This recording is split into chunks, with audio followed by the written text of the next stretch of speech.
We're going to hit them extremely hard over the next 2 to 3 weeks. We're going to bring them back to the Stone Ages. What's happening? Oh my God! Take cover! They're everywhere! Oh my God!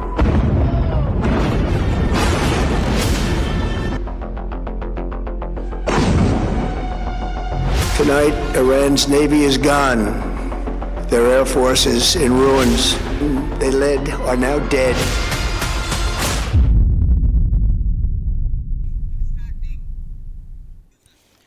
नमस्कार, मैं Shekhar Trivedi. America Israel का Iran के साथ जो युद्ध चल रहा है, अब पूरी दुनिया के लिए वो भारी पड़ रहा है। युद्ध को 1 महीने से ज्यादा हो गया और जिस तरह से पूरी दुनिया पर युद्ध का असर पड़ रहा है, उसने अमेरिका को दबाव में लाकर खड़ा कर दिया है।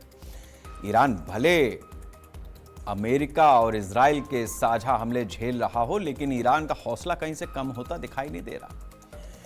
ईरान की तरफ से दावा किया जा रहा है कि उसने अमेरिका के 2 फाइटर जेट मार गिराए। एक तरफ अमेरिका की तरफ से बीच बीच में दावा किया जा रहा है कि उसने युद्ध के लक्ष्य को हासिल कर लिया है और ईरान के मिसाइल सिस्टम को काफी हद तक नष्ट करने में सफलता हासिल कर ली है। यह सब कुछ भी मीडिया रिपोर्ट्स के हवाले से ही जानकारियां मिल रही हैं। ईरान के पास अभी मिसाइलों का एक गुप्त भंडार है, जिसके आधार पर ईरान अभी अगले कई साल तक यह युद्ध जारी रख सकता है।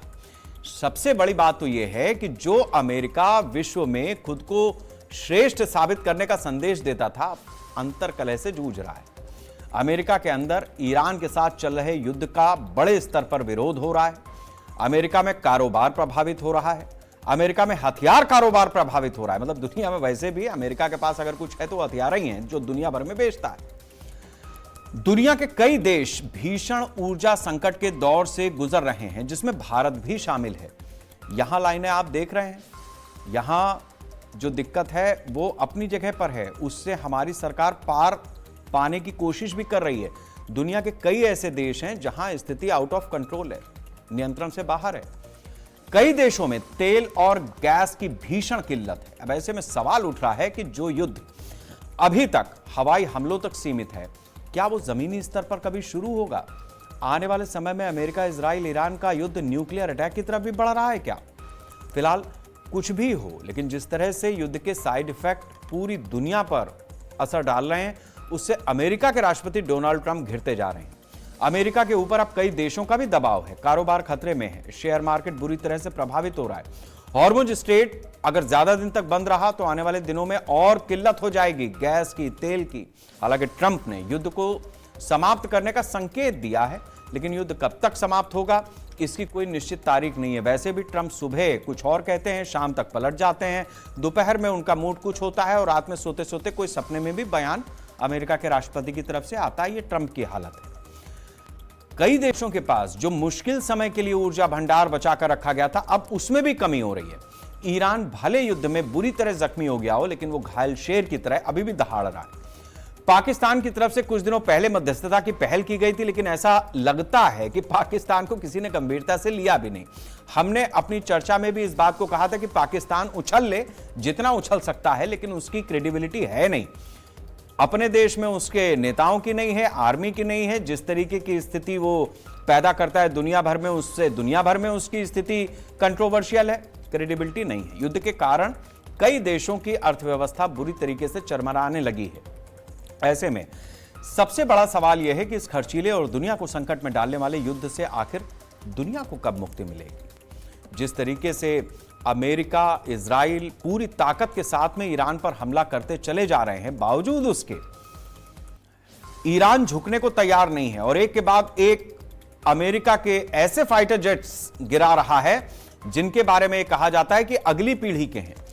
आप यकीन नहीं मानेंगे, ईरान के ऊपर से B-2 बॉम्बर उड़ाना बंद कर दिया अमेरिका ने। उसने B-2 बॉम्बर भी गिरा दिया। B-2 बॉम्बर अमेरिका का एक ऐसा विमान है जिसकी अपनी कोई कैपेसिटी, उसमें फायरिंग सिस्टम नहीं है, लेकिन वो बॉम्ब को इस तरीके से अपने भीतर रखता है कि सॉकेट खुला और सारे बॉम्ब जो उसमें फिट किए गए हैं, जहां उसका टारगेट फिट किया गया, वो ऑटोमेटिक गिरते चले जाते हैं। वो रडार से भी बच जाता है। ऐसी तकनीक से बना हुआ B-2 बॉम्बर उड़ाने की ईरान के ऊपर से अमेरिका की हिम्मत नहीं पड़ रही है। उसका कारण भी ईरान ने बहुत स्पष्ट तौर पर दुनिया को बता दिया है। इंफ्रारेड का इस्तेमाल किया उसने, और इंफ्रारेड वो टेक्नोलॉजी है जो 80 और 90 के दशक में इस्तेमाल होती थी। मतलब आज जैसे जैसे टेक्नोलॉजी एडवांस कर रहे हैं, आप सोच रहे हैं कि सारी दुनिया उस तरीके से ही आगे बढ़ेगी, लेकिन ईरान उस टेक्नोलॉजी पर चला गया है जो हीट पर काम करता है। अब अमेरिका ने, इजराइल ने ईरान की जो फायर फाइटिंग सिस्टम थी, जो एयर डिफेंस था, उसको तो नष्ट किया।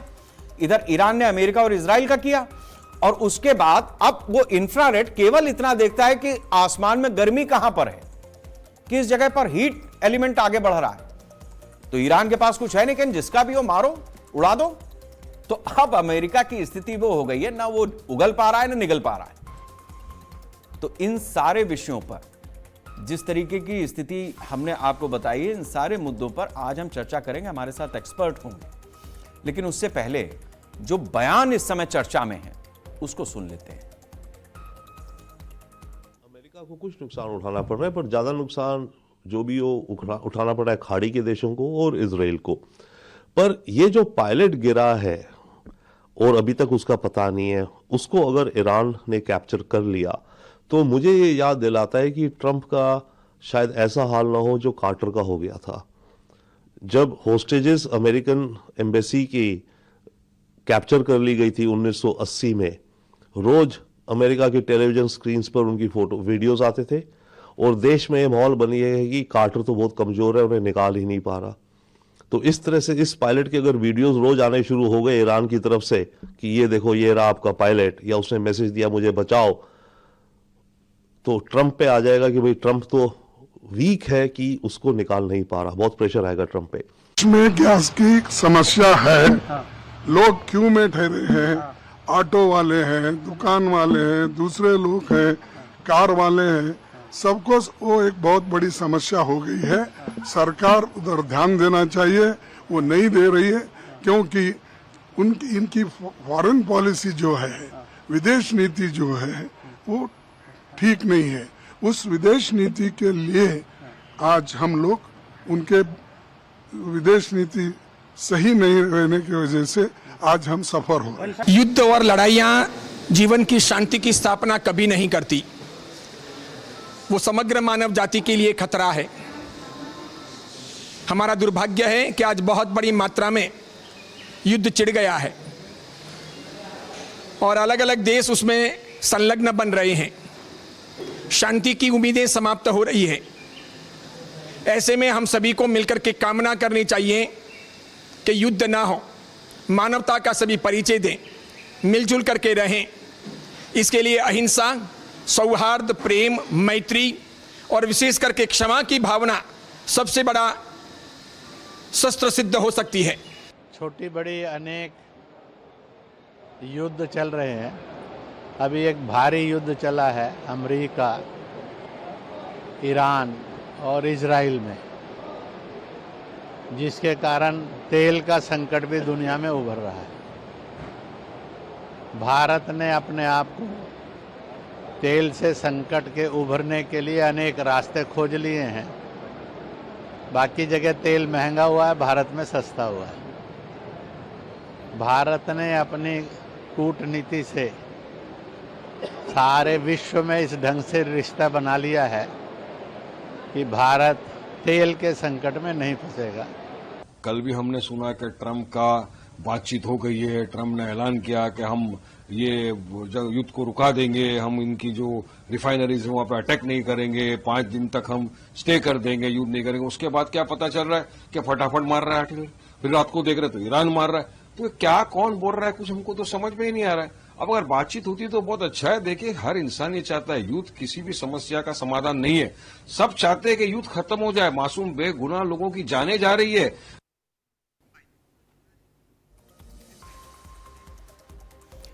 जिस तरीके की दुनिया में स्थिति बनी हुई है उससे हम सब लोग वाकिफ हो रहे हैं। हम यानी भारत भी अपनी तरह से इस युद्ध का संकट तो झेल ही रहा है। कोशिश हर देश कर रहा है, चाहता भी हर देश है कि इस तरीके के युद्ध धरती पर ना हो, एक शांति बनी रहे। लेकिन शांति के साथ तो कोई खड़ा होता नहीं है। केवल भारत है जिसने औपचारिक रूप से कहा है कि हम ना तो निष्पक्ष भाव से खड़े हैं और ना ही हम ऐसी स्थिति से मुंह मोड़ रहे हैं। हम शांति के साथ में खड़े हैं। अब शांति के साथ में आमतौर पर अकेला ही कोई खड़ा होता है, एक भारत खड़ा है। धीरे धीरे दुनिया को यह समझ में आता है कि जो भारत कह रहा है वही सही है, उसी तरफ जाना होगा। इस तरीके के अलाइनमेंट हमने बीते इतिहास, बीते कालखंडों में भी देखे हैं, हम फिर देखेंगे। हमारे साथ इस विषय पर चर्चा करने के लिए हमारे खास मेहमानों का पैनल जुड़ा हुआ है, हम उनसे भी चर्चा करेंगे। कर्नल दिनेश शर्मा जी हैं, रिटायर्ड रक्षा विशेषज्ञ हैं। Doctor DK. गुप्ता जी हैं, विदेश मामलों के जानकार हैं।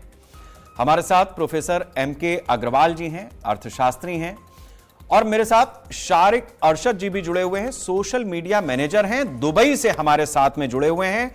आप सभी लोगों का बहुत बहुत स्वागत है। मैं अपने दर्शकों को यह भी बता दे रहा हूं कि आज जिन बिंदुओं पर हमने आपको ओपनिंग कमेंट दिया है उन पर हम चर्चा शुरू करेंगे, लेकिन बीच में आज इस चर्चा की धारा को बिल्कुल अलग तरीके से मैं मोड़ूंगा, क्योंकि ईरान खुद एक मुस्लिम देश है, जिन देशों से वो घिरा हुआ है वो भी मुस्लिम देश हैं।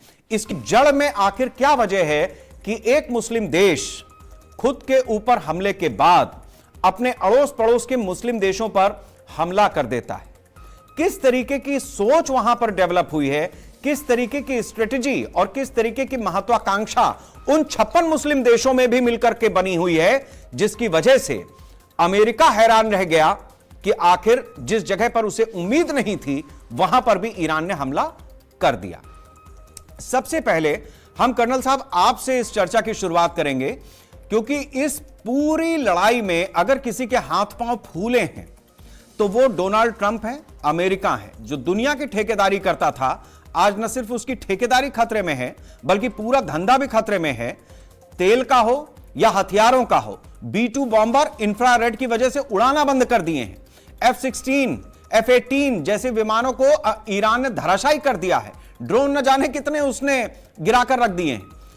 तो अमेरिका का फेलियर इस युद्ध में आप किस तरीके से देख रहे हैं और इस युद्ध की परिणति अभी आपकी नजर में कहां पर है? शेखर साहब, सबसे पहले तो मैं ये कहना चाहूंगा कि अमेरिका ने बगैर असेसमेंट किए हुए जो है ईरान को ऊपर हमला किया। ईरान को एक प्रकार से उन्होंने अंडरमाइन किया, उसकी स्ट्रेंथ को। उनके दिमाग के अंदर एक प्रकार का फितूर सा बढ़ गया था डोनाल्ड ट्रंप साहब के कि हमने वेनेजुला को कर लिया, हम ईरान को भी कर देंगे। और उन्होंने बड़े बड़े अपने लक्ष्य रखे, और लक्ष्यों को मैं दोहरा के समय को नहीं वेस्ट करूंगा, लेकिन अभी के जिस प्रकार से हालात हैं और जिस प्रकार से खबरें निकल कर आ रही हैं या डोनाल्ड ट्रंप साहब की जो स्टेटमेंट्स आ रही हैं, तो उससे ये जाहिर होता है कि एक प्रकार से जो है उनके अंदर बौखलाहट सी आ गई हुई है और वो ग्रेसफुली जो है इस युद्ध से निकलना चाहते हैं। वो बार बार कहते हैं कि हमारी बातचीत जो है वो चल रही है और बहुत जल्दी समझौता हो जाएगा, हम अगले 2 या 3 हफ्ते के अंदर जो है ये युद्ध से निकल जाएंगे, हमारी जीत हो गई है, हमने उनका रिजीम चेंज कर दिया वगैरह वगैरह। जो 1 अप्रैल को उन्होंने 20 मिनट का जो संदेश अपने अमेरिकन को दिया था, जो कुछ भी उन्होंने बोला वो एक सिलेक्टिव ट्रुथ था, जिसे हम कह सकते अर्ध सत्य था। अगर वो कहते हैं कि हमने जीत हासिल कर ली है, तो एक प्रकार से आप ये समझ सकते हैं कि टैक्टिकल जो उनकी विक्ट्री हो चुकी है ईरान के ऊपर, यस वो हो चुकी है, क्योंकि उन्होंने बहुत हद तक जो है ईरान को नुकसान पहुंचाया है उनके साधनों के ऊपर और बाकी जो उनके मिलिट्री हार्डवेयर है। लेकिन इसके साथ साथ जो है अगर हम थोड़ा सा इसका गहन में अध्ययन करें, डोनाल्ड ट्रंप साहब कहते हैं हमने उनकी नेवी बर्बाद कर दी, हमने उनकी आर्मी बर्बाद कर दी, हमने उनके मिसाइल प्रोडक्शन सेंटर को बर्बाद कर दिया और ना जाने क्या क्या, और उन्होंने अपने ढोल और नगाड़े पीट पीट कर बताते रहे। अरे भाई, अगर पहला क्वेश्चन मेरा ये है कि अगर आप कहते हैं कि आपकी जीत हो गई है, तो फिर आप ये 1 या 2 हफ्ते के लिए और क्यों टाइम देना चाहते हैं इस युद्ध को समाप्त करने के लिए? दूसरी बात जो है, अगर आपने उनका पूरा मिसाइल सिस्टम को बर्बाद कर दिया है, तो फिर ईरान जो है कैसे रिटेलिएट कर रहा। और अब तो हालात ये आगे हुए हैं कि युद्ध के शुरू के अंदर तो उसका पिन पॉइंट या सटीक निशाने नहीं थे, लेकिन अब तो वो सटीक निशाने कर रहा है, चाहे वो जॉर्डन के अंदर है या कतर के अंदर जो आपका एयर एडवांस वार्निंग सिस्टम है, उसने उसको बर्बाद कर दिया। अब उसकी जहां मन करता है या जो उसका टारगेट होता है वो उसके ऊपर करता। अभी ये जो हाल की ठीक है कर्नल साहब, खबरें आई हैं कि ये जो उन्होंने बात आप कह रहे हैं, मैं दो चीजों को यहां पर आपसे अब समझना चाहूंगा, उसके बाद मैं अपने अगले गेस्ट के पास जाऊंगा। दो चीजें हैं, एक तो जो मेरी जानकारी है उसके हिसाब से अमेरिका एडवांस होता चला गया अपने वेपन सिस्टम में, लेकिन ईरान ने न सिर्फ उसके उन डिफेंस सिस्टम को तबाह किया जो उसने अन्य देशों में लगा रखे थे, बल्कि अब वो इंफ्रारेड यानी 80-90 के दशक की टेक्नोलॉजी पे चला गया, जो सिर्फ हीट को एटमॉस्फेयर में ऑब्जर्व कर करके और टारगेट को भेद रही है। B-2 बॉम्बर उसने, अमेरिका की हिम्मत नहीं पड़ी जो 32-36 घंटे का उसने ब्रेक लिया बीच में। इसके अलावा हालत यह भी समझी जा सकती है कि अगर अमेरिका का सेना प्रमुख इस युद्ध के बीच में हटाया जा रहा है, रक्षा मंत्री और सेना प्रमुख के बीच की इतनी तनातनी है, तो इसको हम किस तरह से एनालाइज करें? मतलब क्या चल रहा है वहां की सेना और सरकार के बीच में? अचानक जो है युद्ध के दौरान जो है, अगर आप आर्मी चीफ को या बाकी जो सीनियर अधिकारियों को अगर आप रिप्लेस करते हैं या उन्हें वहां से हटाते हैं, ये एक प्रकार से आपकी मिलिट्री वॉरफेयर की जो समझ होती है, आप उसको जो है आपको पूरी तरह से समझ नहीं है। आप एज ए प्रेसिडेंट जो है अपने विवेक से काम नहीं ले रहे हैं, और आप जो है अपने सीनियर कमांडर्स को, जिस समय शेखर जी एक सैनिक होने के नाते मैं बताता हूं, जिस समय युद्ध के दौरान जो है आपके सीनियर कमांडर को जो है हटा दिया जाता है बगैर किसी वैलिड रीजन के, तो इसका जो असर जो होता है वो ट्रिकल डाउन करता नीचे सोल्जर तक, कि क्या हमारे कमांडर जो हैं वो इतने कैपेबल नहीं थे कि हमें लीड कर सकते, जो कि उन्हें युद्ध के दौरान हटा दिया गया। नंबर एक। नंबर दूसरा कारण ये है कि अब जो है उन्हें अमेरिका को ईरान की कैपेबिलिटीज के बारे में पता चल गया। उन्होंने, जैसा मैंने पहले बताया, कि उन्होंने उसकी शक्ति का आंकलन बहुत कम किया, इसलिए जो है वो अपने B-2 बॉम्बर्स वगैरह को नहीं कर रहे हैं। और इसके साथ साथ जो होता है कि अगर आप युद्ध का शुरू का घटनाक्रम देखते हैं, तो उन्होंने अपने अमेरिका की स्ट्रेटजी को, जो वार उनकी टैक्टिक्स है, उसको स्टडी किया, और स्टार्टिंग के अंदर जो है उन्होंने इतना ज्यादा रिटेलिएट नहीं किया, लेकिन over a period of time जो है उन्होंने ईरान ने रिटेलिएट करना शुरू किया।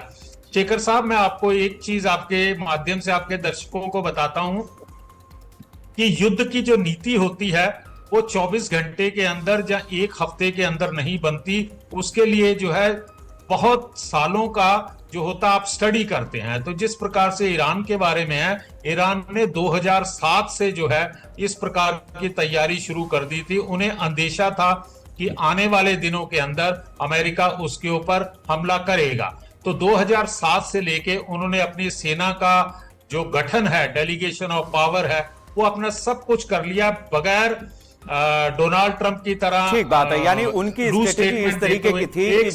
एक सेकंड के लिए एक सेकंड दीजिएगा प्लीज। तो उन्होंने कर दिया। दूसरा जो था, इनके ईरान ने जो है अमेरिका की जो वॉरफेयर स्ट्रेटजी है, चाहे वो उनकी लीबिया में हो, इराक में हो, अफगानिस्तान में हो और बाकी जगह, उन्होंने बड़ी गहराई से उनकी टैक्टिक्स को जो है स्टडी किया, और उन्होंने देखा कि अमेरिकन्स जो हैं ये स्टार्टिंग में जो है अपना एयर पावर का इस्तेमाल करते हैं, टेक्नोलॉजी का इस्तेमाल करते हैं, और उसके बाद ये समझते हैं कि हमने युद्ध जीत लिया। उस दौरान जो है ईरान ने थोड़ा सा मतलब रेस्पेक्टेबल स्ट्रेटेजिक पेशेंस को अपनाया, और उसके बाद जैसे जैसे युद्ध आगे बढ़ता रहा तो उन्होंने अपने जो सरप्राइजेज हैं वो देने शुरू कर दिए। जी शेखर जी, बिल्कुल, इसमें कोई दो राय नहीं है कि एक 6000 साल पुरानी सभ्यता 200-250 साल पुराने लोकतंत्र को, एडवांस टेक्नोलॉजी को, दुनिया के ठेकेदार को जिस तरीके से चुनौती दे रही है, वो अपने आप में काफी दिलचस्प है और शायद सबक लेने वाला भी है। मैं प्रोफेसर M.K. अग्रवाल साहब, आपसे समझना चाहूंगा, एक कहावत अपने यहां कही जाती है, चलो पूत रोजगार करी, दुई का डेढ़ तैयार करी। ये शायद ट्रंप पर कहावत बिल्कुल फिट बैठती है, क्योंकि जो आदमी कुछ दिन पहले दुनिया के ऊपर टैरिफ थोप रहा था, उसने अपने देश की इकोनॉमी को कहां पहुंचा दिया है। आज शायद उसकी जिंदगी का सबसे बड़ा सवाल यही होगा। शेखर जी, अमेरिका पर तो आज दुनिया हंस रही है और अमेरिकन्स पर भी दुनिया हंस रही है, और उसका कारण है इनकी रणनीति कभी शुरू से ही अच्छी रही ही नहीं। अभी बड़ी अच्छी बात कर्नल ने कही, टेक्नोलॉजी के बेस पर ये दुनिया के लीडर बनना चाहते हैं, दादागिरी के बेस पर ये इकोनॉमी चलाना चाहते हैं, दुनिया को अपने कब्जे में रखना चाहते हैं। मैं आपको थोड़ा सा प्रसंग से अलग ले जाके एक चर्चा में बताता हूं। अर्थशास्त्र में 1969 से लेकर के आज तक 99 लोगों को नोबेल प्राइज दिया गया। 80% लगभग अमेरिकन, जो नहीं भी हैं वो भी अमेरिका के फॉलोवर्स हैं, एक आध को छोड़ करके। तो इन्होंने हर इंस्टीट्यूशन पर कब्जा कर रखा है। तो दुनिया में एक रोष व्यक्त होता है, और इनकी अर्थव्यवस्था की विशेषता समझिए, भारत से इसका अंतर समझिए, बहुत स्पष्ट हो जाएगा। अमेरिका को अपनी आर्थिक शक्ति को बढ़ाने के लिए दूसरे पर निर्भर होता है, और वो चाहे लूटपाट के रूप में हो, चाहे तेल को कैप्चर करने के रूप में, चाहे वेनेजुएला के राष्ट्रपति को उठाकर ले जाके कैप्चर करके उनके तेल पर कैप्चर करना हो, या ग्रीनलैंड की बात हो, या क्यूबा की बात हो, या कनाडा की बात हो। भारत का अंतर समझिए, भारत एक विवेकशील राष्ट्र है। वो अपने आर्थिक उन्नति के लिए अपनी शक्तियों को, आंतरिक शक्तियों को जागृत करता है। यह हमारी उनकी फिलॉसफी में अंतर है। जब आप अपनी समस्या का समाधान दूसरी जगह ढूंढना चाहेंगे तो उसको क्या कहते हैं? हम लोगों के यहाँ सुर और असुर की लड़ाई कही जाती है। तो अब इसमें जो उनको कहना चाहें कह लीजिए, मैं अपने मुंह से क्या कहूं। और दूसरा, उनकी आर्थिक रणनीति देखिए, जिस कंट्री के पास सैलरी देने के पैसे न हो, आप हंस सकते हैं इस बात पर, और यही कारण है कि इनका बाइडेन के समय से ही चल रहा है कि अपना जो डेट का इनका सीलिंग है, उस सीलिंग को उन्होंने तोड़ दिया। जीडीपी का 130-135% उनका जो है तो ऋण है, उनके पास सेविंग्स नहीं है। अगर उनके यहां से प्रवासी लोगों को हटा दिया जाए तो उनकी बड़ी बड़ी कंपनियों का कोई वारिस नहीं है। आप समझिए, उनकी दयनीय हालत तो जरा देखिए। और सबसे बड़ी चीज क्या है कि वो जिस भाव से करते हैं, सभी नागरिकों का, वो अपने भी नागरिकों का अपमान करते हैं। क्यों? आप पहले दूसरे कंट्री के नागरिकों को बुलाते हैं कि हमारे यहाँ ये इकोनॉमी चलाइए। यूरोप ने भी वही किया, चूंकि यूरोप बाद में कभी डिस्कस करेंगे। अब सवाल ये उठता है, जब ईरान के लोगों को आप करते हैं तो ईरान में राष्ट्रीयता की भावना है, जैसे भारत में राष्ट्रीयता की भावना है। हाँ, ये मैं नहीं मानूंगा कि वो 6000 पुरानी सभ्यता है। आज उनके मंत्री उस चीज को कहते जरूर हैं, लेकिन उन्होंने सभ्यता अपनी कैसे बदली है वो दुनिया जानती है। वो अब आज क्राइसिस, वो हम चर्चा के बीच में लाएंगे उस बिंदु को। अग्रवाल साहब, मैं लाऊंगा उस बिंदु को, आप अपनी बात जल्दी से पूरी करें, मैं उस बिंदु पे आऊंगा। तो आज अमेरिका की स्थिति क्या है? अब ये जितने, उनका क्या स्वाभिमान नहीं जागेगा जो ईरानी उनके यहाँ काम कर रहे हैं, या और कंट्री के लोग उनके यहाँ काम कर रहे हैं। फिर आज जिनको आपने प्रोटेक्शन देने की बात की थी, पूरी मिडिल ईस्ट, आज आपने उनको लावारिस छोड़ दिया है, उनकी इकोनॉमी को लावारिस छोड़ दिया, उनकी कंट्री को लावारिस छोड़ दिया। आपने ठेका लिया था ना कि उनकी हम सुरक्षा करेंगे, और उसी लिए ईरान वो कर रहा है कि हम तो नष्ट हो ही रहे हैं, लेकिन अब आपको नष्ट करेंगे। और इसका नतीजा क्या हो रहा है कि ये पूरी दुनिया को नष्ट कर रहा है। आप सोचिए, इसका जिम्मेदार कौन है?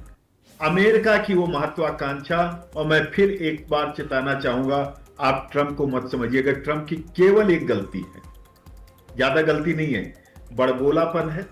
और मीडिया से वो डायरेक्ट मुखातिब होता है अपने प्रेस एडवाइजर की जगह। सारे प्रेसिडेंट आप 1776 से उठा करके देख लीजिए, सारे प्रेसिडेंट ने वही काम किया। क्या प्रेसिडेंट ट्रंप उस समय थे जब अफगानिस्तान का जो है वहां पर काम हुआ? क्या वियतनाम में थे? क्या जापान में थे? क्या वो और जगह थे जो इन्होंने किया है? लैटिन अमेरिका में थे? नहीं थे। तो ये अमेरिका की अंडर करंट या अनडिक्लेयर्ड, पब्लिक में अनडिक्लेयर्ड पॉलिसी है कि हमें दूसरे पर कब्जा करना है, दूसरे को लेना है। यूक्रेन वॉर किसने शुरू कराया? आप सोचिए, उसके लिए फिनेंशियल रिसोर्सेज, मिलिट्री रिसोर्सेज किसने प्रोवाइड किया?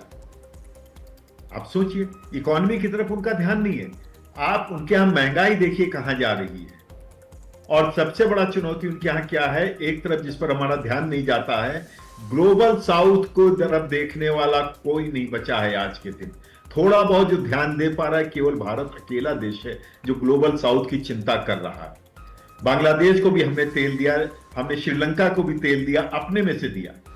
आप सोचिए कहां है दुनिया, कहां है यूरोप, कहां है नाटो, कहां है जापान, कहां है चीन? हमर टोटा तो ले लिया चीन ने, कहां गया अब श्रीलंका को जब तेल देने की बारी आई? बांग्लादेश को आकर के आपने क्या कांड करा दिया, नष्ट कर दिया। तेल देने में आपको दिक्कत आ रही है। पाकिस्तान को क्यों नहीं देते तेल आप चीन को? आपने रोड तो उनके यहां बना लिया, पोर्ट तो आपने कब्जा कर लिया, आप क्यों नहीं देते उनको तेल? तो अमेरिका हो, चीन हो, चाहे जो हो, ये सब अपने स्वार्थ में लगे हैं। और सबसे बड़ी चीज, ग्लोबल साउथ की किसी को चिंता नहीं है। ऐसे में जो भारत का अपना जो कलेवर है, मोदी सरकार की जो अपनी फिलॉसफी है, मुझे लगता है आज दुनिया में एक वही रोशनी की केवल उम्मीद है, बाकी दुनिया अंधेरे की तरफ बढ़ रही है और अमेरिकन अर्थव्यवस्था कई देशों को निगल जाएगी, ये मैं स्पष्ट रूप से कह सकता हूं। ठीक है, डॉक्टर डी.के. गुप्ता जी हमारे साथ में हैं, विदेश मामलों के जानकार हैं। गुप्ता साहब, मैं आपसे ये जानना चाहूंगा कि जिसके पीछे दुनिया मिलने का समय जिससे मांगती थी, जिस देश के राष्ट्रपति से मिलने के लिए लोग तरसते थे, आज स्थिति यह है कि वो मुंह उठा उठा करके लोगों से मदद मांगने की कोशिश कर रहा है, लेकिन उसके हलक से आवाज नहीं निकल रही है। और जो उसके साथ में थे, ब्रिटेन जैसे, मतलब हर युद्ध में जो साथ रहा, उसकी परछाई भी उसका साथ छोड़ चुकी है। तो इसमें आप कितना फॉरेन पॉलिसी को अमेरिका की दोषी मान रहे हैं और कितना डोनाल्ड ट्रंप को? जी शेखर जी, नमस्कार, और आपके सभी आदरणीय पैनलिस्ट को। देखिए, मैं इसका आकलन या तो इमोशन से करूं या रिटर्न ऑफ इन्वेस्टमेंट से करूं। मैं जहां भी 2-4 चैनल पे आज बैठा था, अमेरिका की इकोनॉमी के बारे में चर्चा हो रही थी। मैं बता दूं इकोनॉमी में कितना अच्छी ग्रोथ की है। First quarter of 2026, last quarter में इकोनॉमी ग्रो की थी 0.07% से। फर्स्ट क्वार्टर में फोरकास्ट लंदन का आया हुआ है कि 2.4 से करने जा रही है। रीजन क्या है? American economy is a war economy. Everybody should know कि इकोनॉमी वार इकोनॉमी। आज अगर ईरान का युद्ध खत्म है, मैं आपको गारंटी देता हूं 6 मंथ के अंदर यूक्रेन हंगरी में वार हो जाएगा या किसी और कंट्री में वार हो जाएगा। पूरे दुनिया का लगभग पूरे, हम कह रहे हैं कि आप पूरे इंडो पैसिफिक की जीडीपी मिलाएंगे उतनी अमेरिका की जीडीपी है। तो उसको संभालना भी एक जिम्मा होता है।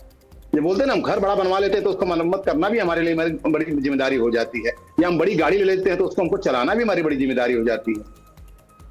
इन्फ्लेशन, अगर मैं चलो इकोनॉमिक्स ऑनर थी हूँ, ज्यादा उतना आइडिया नहीं है मेरे को, उसका छोड़ दिया मैंने उसका, लेकिन 2.4 की इकोनॉमी आज की अगर इन्फ्लेशन रेट है तो एक बेस्ट इन्फ्लेशन रेट मानी जाती है किसी भी कंट्री के लिए। मतलब महंगाई नहीं है, अगर हम साधारण भाषा में कहें तो महंगाई नहीं है। अगर कैबेज 10 रुपया का मिला, 10 ही रुपया का मिल रहा है। अब बता रहा हूं कि 77 से 80 बिलियन डॉलर का इस 3 महीने के अंदर कमाई हुई है अमेरिकन कंपनी से। किससे? हथियार बेचने से। उसमें 23 बिलियन डॉलर का हथियार तो मिडिल ईस्ट को अमेरिका ने बेचा इसी मार्च के अंदर। मैं डाटा पे बात कर रहा हूं जो कि मुझे टाइम्स ऑफ इंडिया मेरे सामने रखा हुआ।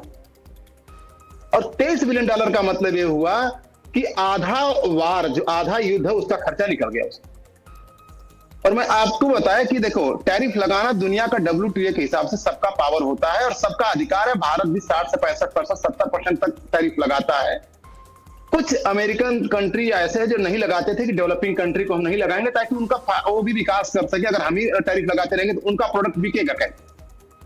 जैसे कनाडा के बहुत सारे, अमेरिका दुनिया का बहुत ही अच्छी कार बनाने वाला कभी कंपनी हुआ करता था, अब जरा सा टेस्ला ही है, ज्यादा वो नहीं है। तो लेकिन कनाडा से फिर भी हो, आप कार की कमी नहीं है, फिर भी लेता है कि उसका प्रॉफिट हो, उसका सरप्लस प्रॉफिट हो। ट्रंप ने उसको बंद कर दिया। मेक्सिको को जो सब्सिडी देती थी बंद कर दिया। जर्मनी से उसने जो रिश्ते थे बोला कि नहीं भैया, पैसा देकर रिश्ते नहीं बनेंगे, रिश्ते करने तो बराबरी पे आओ। नाटो के पहले टर्म से बोला कि मैं नहीं दूंगा पैसा। आज भी नाटो का 63% खर्चा अमेरिका उठाता है। ट्रंप ने सीधे हमारे गांव वाली भाषा में बोला कि मैं क्यों तो सबका बीड़ा उठा रखा हूं। हमारे सामने चाइना जा रहा है 7 ट्रिलियन से 20 ट्रिलियन पर, और हम सबका मुखिया बन के हुक्का पी रहे हैं और हम सबका सराफत करके हवाई लूटे, हमारी इकोनॉमी डाउन हो रही है। बोला कुछ नहीं, कोई टैरिफ, हम भी टैरिफ लगाएंगे। टैरिफ उसने लगाया, 3 धाराएं हैं टैरिफ लगाने की प्रेसिडेंट की, ठीक है, उन्होंने इमरजेंसी वाला टैरिफ लगा दिया। सुप्रीम कोर्ट ने बोला कि ऐसा मत करो, दूसरा आपके पास रास्ता है, वही रास्ता अपनाया जाएगा।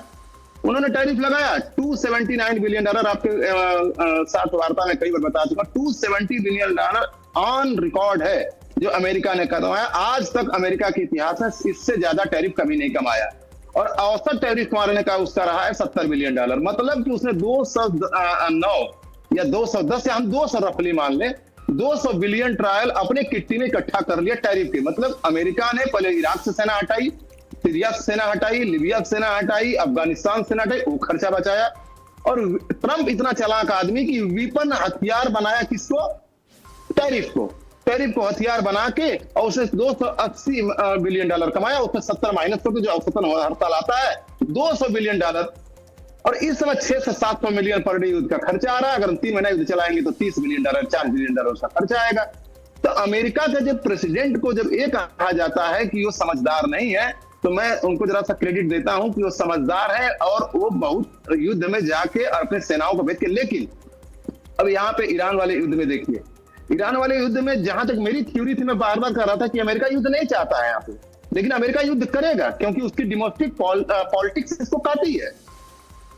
ट्रंप 2016 या 2024 में क्रिश्चियन मैंडेट पर आए हैं, क्रिश्चियन मैंडेट में। जर्मनी में अभी बेन जाए क्रिश्चियन मैंडेट पर आए हैं। भारत में बोला जाता है ना कि आरएसएस और ए और वो, आप दुनिया के जितने यूरोपियन कंट्री देखिए, क्रिश्चियन मैंडेट में सरकार बन रही है। क्रिश्चियन को जो मानेगा उसी को वोट दूंगा।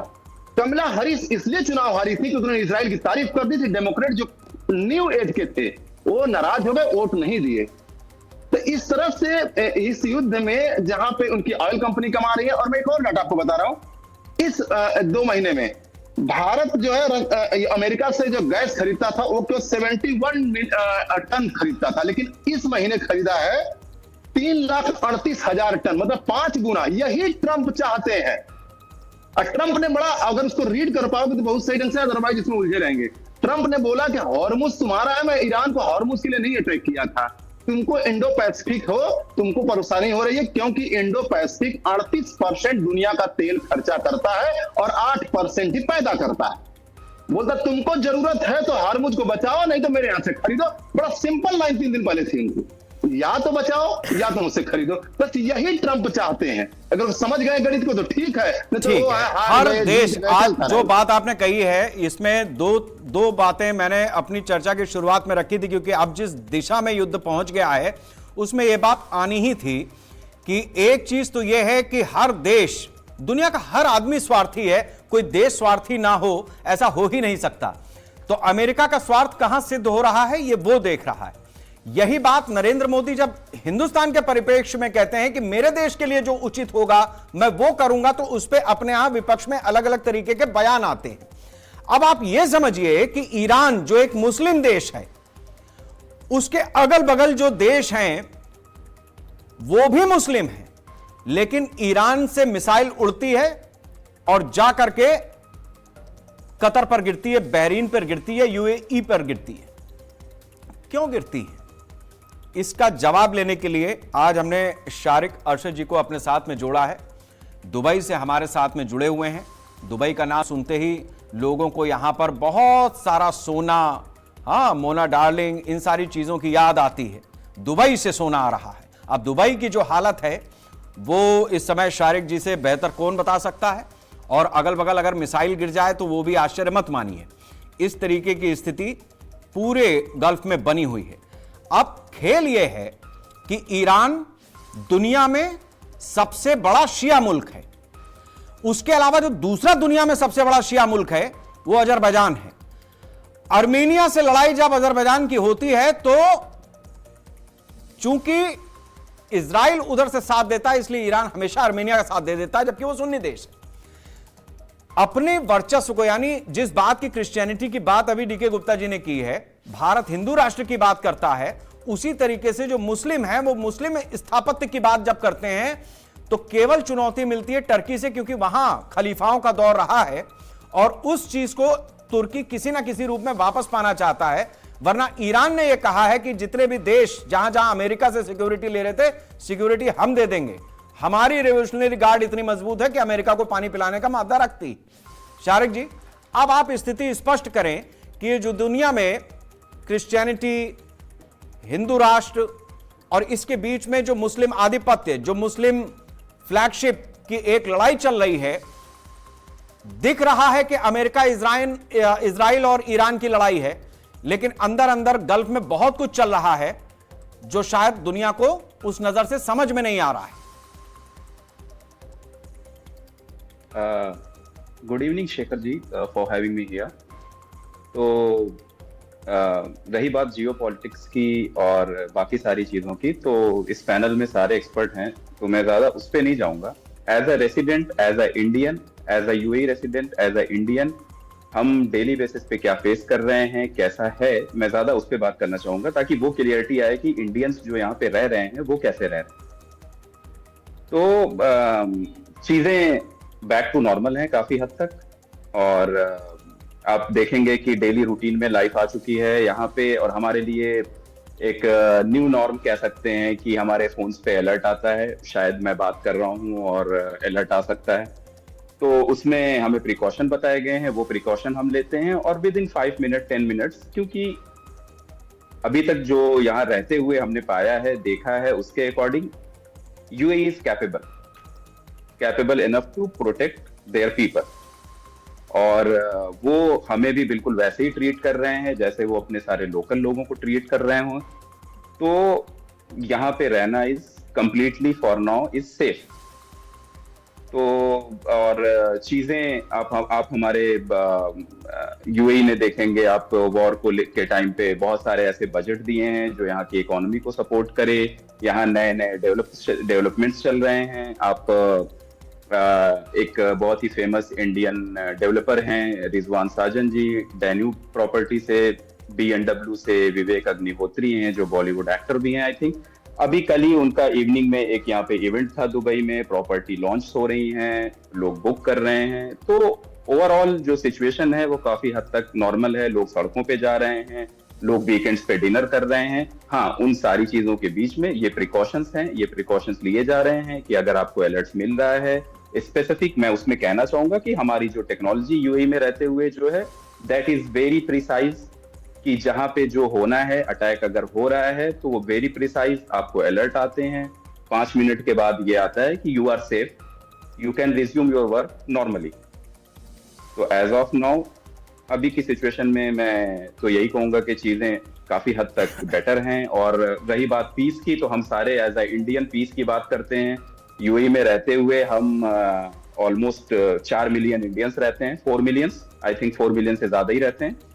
तो और रही बात इंडियन इकोनॉमी में हिस्सेदारी की, तो आप ऑलमोस्ट पाएंगे कि यूएई से एक बहुत ही बड़ा रेमिटेंस इंडिया को जाता है, जो कि विच वाज लाइक, जो मेरा रिसर्च है उसके according 2024 it was like $21-29 billion US। तो हम इंडियंस का यूएई में रहना कितना मायने रखता है इंडिया और यूएई के रिलेशन के लिए, you people know very well, I think so. बिल्कुल ठीक बात है, और जिस तरीके से आपने अपनी बात रखी है उससे कुछ अंदाजा और कुछ तसल्ली हमारे देश में जो हमारे दर्शक हैं उनको भी मिलेगी, जो लोग सोच रहे हैं कि वहाँ रहने वाले हिंदुस्तानियों की स्थिति कैसी है वगैरह वगैरह। तमाम तरीके के सवाल और क्वेश्चंस लोगों के मन में आते ही हैं, दिन भर चर्चा होती है उस पर। जिस जियो पॉलिटिक्स के हिस्से को शारिक जी ने छोड़ दिया है वो समझ रहे हैं उस बात को, लेकिन हम भी इस बात को समझ रहे हैं कि वो जहां बैठे हैं वहां पर इस सवाल की क्या गंभीरता है। सवाल मैंने उनसे जरूर लिया था, अगर उन्होंने सवाल छोड़ा है तो इस सवाल को छोड़ने से भी सारे मतलब समझे जा सकते हैं। हमारे दर्शक भी काफी समझदार हैं और वो समझ गए होंगे कि जिस तरफ इशारा मैंने किया था, सवाल के साथ में जवाब भी लगाया था, उसको प्रॉपर जवाब में ना तब्दील करके शारिक जी ने सारी बातें कह दी हैं। Professor MK. अग्रवाल जी, मैं अब आपसे ये समझना चाहूंगा कि जिस बात की ओर डॉक्टर डी.के. गुप्ता जी ने इशारा किया कि स्वार्थी अमेरिका अपनी तरह से अपनी इकोनॉमी को लेकर के कहां पे डोनाल्ड ट्रंप जा रहे हैं, किस तरीके के फिगर्स सामने आ रहे हैं, क्या हम इस बात को समझने में थोड़ी सी मुश्किल हो रही है हमें कि अमेरिका ने जिस तरीके से दुनिया को ट्रैप किया है उस ट्रैप का असर हम पर भी आया है। 5 गुना ज्यादा तेल और गैस अगर अमेरिका से खरीदना पड़ रहा है तो उसका कॉन्सिक्वेंसेस हमारे सामने आज नहीं तो कल आना ही आना है। यह अलग बात है कि हम 5 राज्यों में चुनाव की वजह से ना तो तेल बढ़ा सकते हैं दाम, ना गैस के दाम बढ़ा सकते हैं। उत्पाद कर सरकार घटा सकती थी, वो उसने घटा दिया, कुछ घाटा कम किया अपनी कंपनियों का। शेखर जी, ऐसा नहीं है। सरकार को जहां पर दाम बढ़ाने थे बढ़ाया भी है, डोमेस्टिक सेक्टर में नहीं बढ़ाया, कॉमर्शियल में उसने बढ़ाया है, जेट फ्यूल बढ़ाया है उसने, वो सारी चीजें की हैं, ऐसा नहीं किया है। और डोमेस्टिक में न करने का एक और कारण है, डीके गुप्ता साहब जो कह रहे हैं मैं उससे डिसएग्री नहीं कर रहा हूं, लेकिन मेरा एनालिसिस दूसरी तरफ जाता है। जो तथ्य उन्होंने बताया उस तथ्य को तो स्वीकार करना ही करना है, क्योंकि वो ऑन पेपर है। और अमेरिका का ये आज का नहीं, बहुत पुरानी रणनीति है। और मैं अगर लाइटर साइड में एक फुटनोट के रूप में कहूं, उसी टेक्नोलॉजी का, बढ़ती टेक्नोलॉजी का ही, जब इंफ्रारेड टेक्नोलॉजी से ईरान पटक के मारता है 40 साल पुरानी टेक्नोलॉजी से, तो अमेरिका त्राही कर जाता है 2 दिन के अंदर। आज उसकी इकोनॉमी का क्या हुआ? बहुत अच्छा उसका मैनेजमेंट है, मानते हैं। कोरोना के बाद किस कंट्री के बैंक तबाह हुए? कोरोना के बाद किस कंट्री में अनएम्प्लॉयमेंट बढ़ा? कोरोना के बाद किस कंट्री में सर्वाधिक ऋणग्रस्तता बढ़ी? ठीक है, उससे पैसे कमाए। और फिर इन रणनीतियों का दुष्प्रभाव क्या हुआ? क्या उनके यहां डोमेस्टिक इन्फ्लेशन तेज नहीं हुआ? क्या उनके यहां एम्प्लॉयमेंट घटना नहीं शुरू हुआ? क्या बड़ी बड़ी कंपनियों ने जो है पिछले 3 साल में, खाली ट्रंप की बात नहीं कर रहा हूं उनके रीजन की, वो अमेरिका का, देखिए मैं बार बार कहता हूं ट्रंप को अलग मत गिनिए। ट्रंप एक कंटिन्यूटी में है, डोमेस्टिक पॉलिटिक्स में वो अलग हो सकते हैं, लेकिन जब ग्लोबल एनवायरनमेंट की बात आती है, ग्लोबल इकोनॉमी की बात आती है, ट्रंप हो या बाइडेन, यानी कि डेमोक्रेट हो या रिपब्लिकन हो, बहुत अंतर नहीं पाएंगे। इस चीज को समझिए। और दूसरा एक चीज ये भी ध्यान रखिए, अमेरिका जो भी सोल्यूशन ढूंढ रहा है वो बाहर ढूंढ रहा है। अभी खुद ही एक जवाब दिया गुप्ता जी ने कि 0.6 2.4। जरा हमको ये बताइए, थोड़ा सा हम इस चर्चा को आगे ले जाना चाहते हैं। एक जो मिल्किंग काउ था मिडिल ईस्ट, उनमें वहां पर उनका इंफ्रा कितना डैमेज हुआ और उनकी इकोनॉमी कितनी डैमेज हुई? चलिए ठीक है, हम इसका जवाब ले लेते हैं। मैं अब आखिरी हिस्से में पहुंच रहा हूं। डीके गुप्ता साहब, मैं 2 चीजों पर आपसे विशेष रूप से चाहूंगा कि ये बात ठीक है कि जो आपने फैक्ट फिगर रखे हैं उससे हमारे पैनलिस्ट सही में संतुष्ट भी हैं और उस फैक्ट को नकारते नहीं हैं। तो अभी जो स्थिति है उसमें भारत को अपनी इकोनॉमी के ऊपर किस तरीके से ध्यान देना चाहिए, या भारत इस आपदा में कैसे अवसर तलाश ले? एक कमेंट मैं यहां पर यह चाहूंगा, और बाकी मैं चाहूंगा कि आप जियोपॉलिटिक्स पर अगले 1 मिनट में बोलें, जिस बात का जिक्र मैंने शारिक जी से किया था। जी देखिए, अगर मैं भारत की बात करूं तो भारत एक जो ऐसी इकोनॉमी है जो कि बहुत महत्वाकांक्षी है। इसको समझने की बात है कि भारत के बारे में कोई कमेंट कुछ भी करे, विपक्षी कुछ भी बोले और उसके कमेंट कुछ भी, लेकिन भारत की महत्वाकांक्षी इस लीडरशिप में ये है कि मैं जरा सा क्राउड से हट के जरा सा जाऊं, क्राउड से हट के मैं खड़ा हो जाऊं। कैसे? तो वहां पे भारत के लिए बहुत ज्यादा एनर्जी की रिक्वायरमेंट है, और भारत के लिए एक बहुत बड़ा इस युद्ध के बाद सबक है कि 543 gigawatt energy, renewable energy create किया है इस साल, 1 साल के अंदर चाइना ने, जो भारत की पूरी कैपेसिटी है। तब दुनिया में वो अमेरिका को टक्कर दे रहा है, और अमेरिका में उसके खिलाफ पॉलिसीज बन रही हैं, उसके खिलाफ संसद में, मतलब वहां के कांग्रेस में पेपर्स आ रहे हैं कि अमेरिका चाइना को डाउन करो। और उसी के डॉट्स है वेनेजुएला, ग्रीनलैंड, ईरान और जो भी और जहां छोटे अफ्रीकन कंट्रीज जहां पे चाइना की इन्वेस्टमेंट है, उसी का फॉल आउट है बीएलए और टीटीपी, जहां पे अमेरिका हस्तक्षेप करके बीएलए से ही चाइना के इंफ्रास्ट्रक्चर को तोड़वाएगा।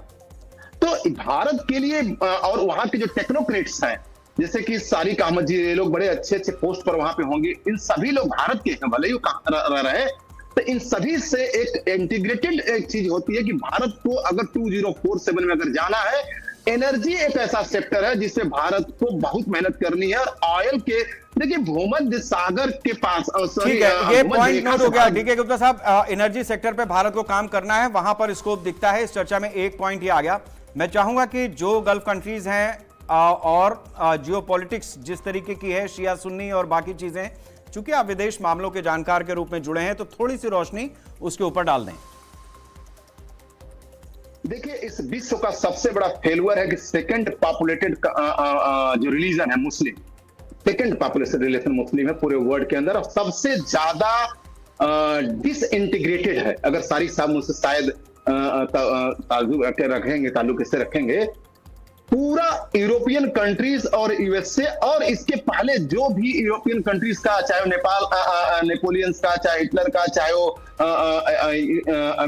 ब्रिटिश जो 57 देश पर कब्जा किए हुए थे, स्पेन, पुर्तगीज, इन्होंने सबसे ज्यादा जो पेंट किए थे वेस्ट अफ्रीका और नॉर्थ अफ्रीका के मुस्लिम कंट्री जो कबाइलों में बटे हुए थे।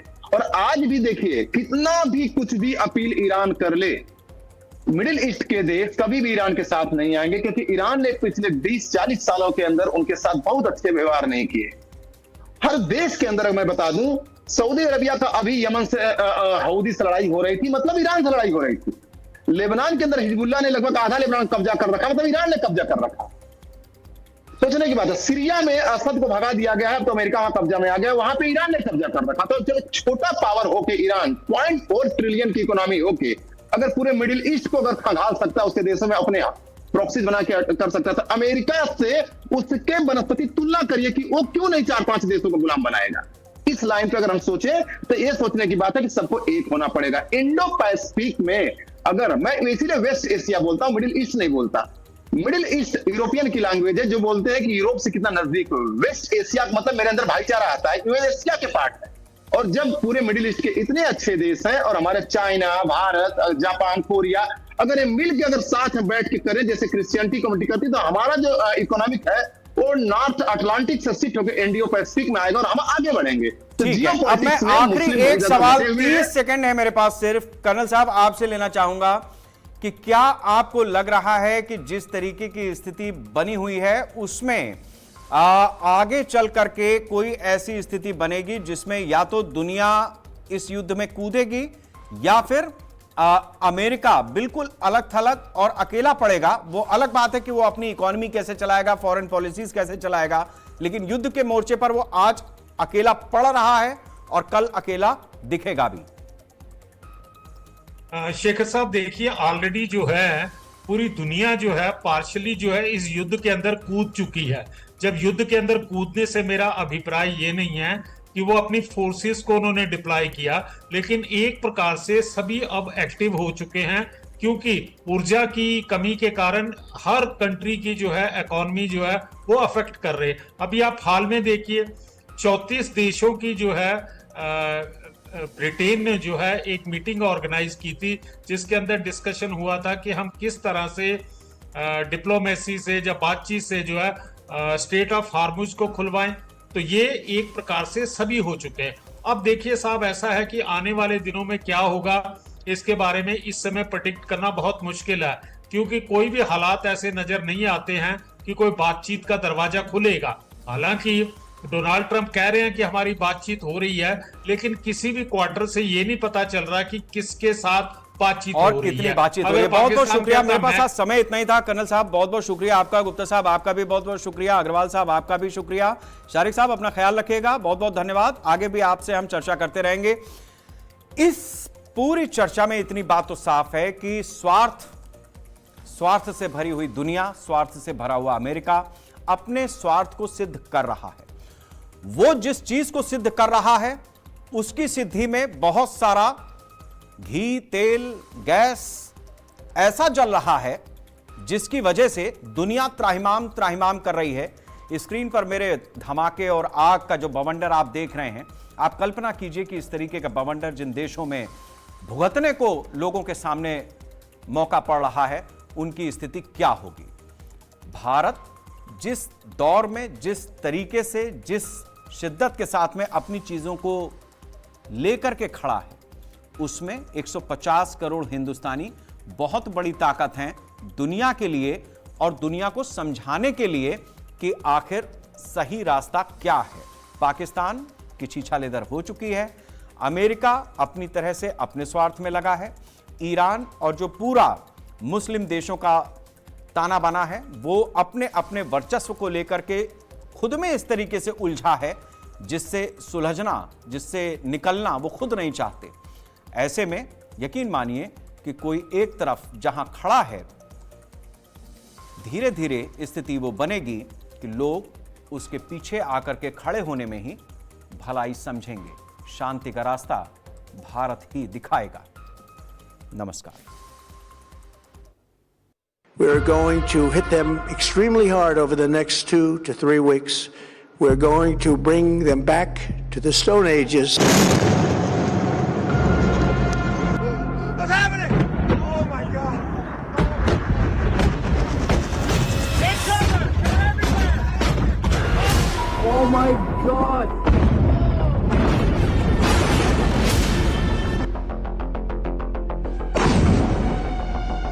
Tonight, Iran's navy is gone. Their air force is in ruins. They led are now dead.